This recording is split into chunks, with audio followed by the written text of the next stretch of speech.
در جوانی توبہ کردن شیوہ پیغمبری، وقت پیری گرگ ظالم بے شود پرہیزگار۔ جوانی کے اندر عبادت کرنا یہ اللہ رب العزت کو محبوب ہے۔ جوانی کے اندر عبادت کرنا، جوانی کے اندر اللہ رب العزت کو راضی کرنا یہ پیغمبروں کی خصلت ہے۔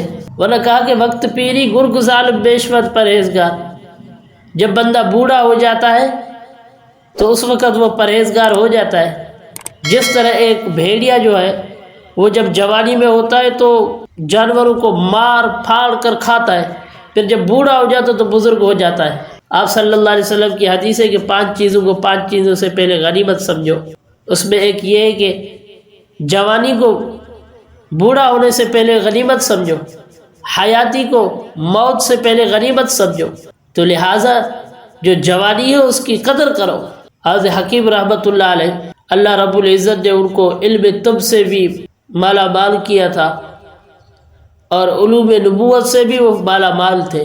ایک دن بیٹھے ہوئے تھے اپنے دوا خانے کے اندر جوانی کے اندر، اور اللہ رب العزت نے ان کو حسن بھی دیا تھا، اور آپ کو پتہ ہے کہ حسن جو ہے وہ ہمیشہ فتنے کے اندر مبتلا کرتا ہے۔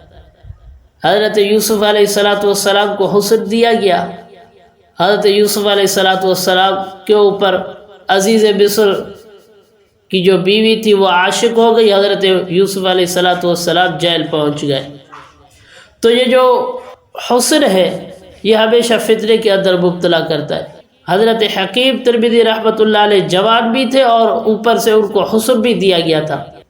ایک دن وہ اپنے دوا خانے کے اندر بیٹھے ہوئے تھے، ایک عورت آئی حضرت حکیم رحمۃ اللہ علیہ کو کہنے لگی کہ میں آپ کے اوپر عاشق ہو گئی ہوں، آپ کا حسن مجھے اچھا ہونے لگا ہے، اب آپ میری خواہش کو پورا کر دیں۔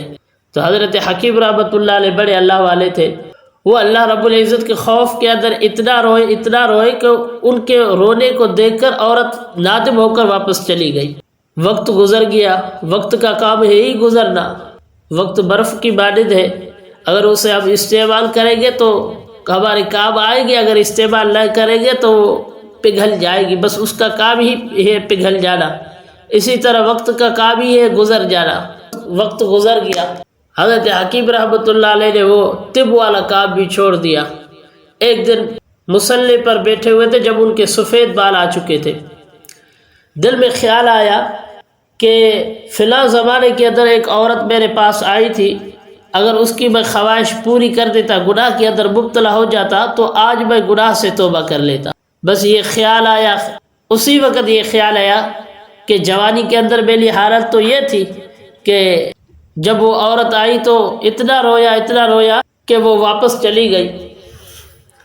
آج جب میں بوڑھا ہو گیا ہوں، میرے سفید بال آ چکے ہیں، میرے اندر وہ خواہش بھی نہیں ہے، پھر بھی یہ یا اللہ میرے دل میں یہ خیالات کیسے آ رہے ہیں اور میں تیری بارگاہ کے اندر کیسے پیش ہوں گا۔